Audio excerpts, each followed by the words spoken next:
సిద్దిపేట జిల్లా గజ్వేల్ పట్టణ కేంద్రంలో పురాతన శ్రీ సీతారామ ఉమామహేశ్వర ఆలయంలో ఉగాది సందర్భంగా ప్రత్యేక పూజలు నిర్వహించారు.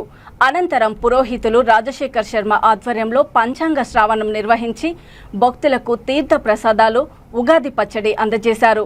ఈ కార్యక్రమంలో గజ్వేల్ ప్రజ్ఞాపూర్ మున్సిపల్ మాజీ చైర్మన్ భాస్కర్, అత్తిలి లక్ష్మయ్య, రుక్కమ్మ, కొండ పోచమ్మ, దేవస్థానం మాజీ డైరెక్టర్ గోలి సంతోష్, సీనియర్ నాయకులు డాక్టర్ నరేష్ బాబు, లయన్ పరమేశ్వరాచారి, ఆర్యవైశ్య నాయకులు, శ్రీ ఉమామహేశ్వర ఆలయ కమిటీ సభ్యులు, భక్తులు పాల్గొన్నారు.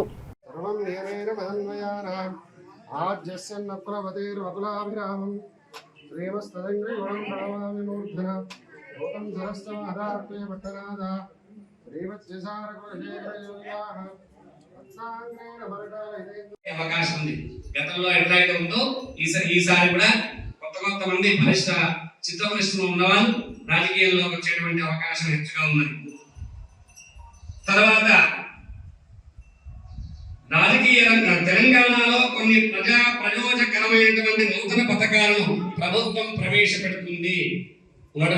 నూతన పరిశ్రమలు వచ్చే అవకాశం తెలంగాణలో ఉంది.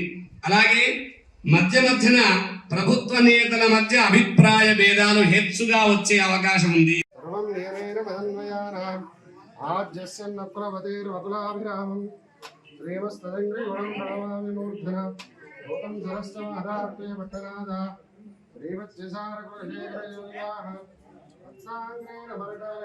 అవకాశం ఉంది. గతంలో ఎట్లయితే ఉందో ఈసారి కూడా కొత్త మంది బలిష్ట చిత్తవృష్టిలో ఉన్నవాళ్ళు రాజకీయాల్లోకి వచ్చేటువంటి అవకాశం ಹೆಚ್ಚుగా ఉన్నది. తర్వాత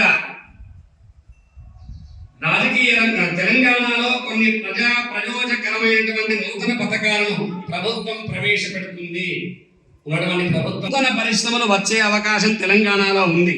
అలాగే మధ్యన ప్రభుత్వ నేతల మధ్య అభిప్రాయ భేదాలు హెచ్చుగా వచ్చే అవకాశం ఉంది.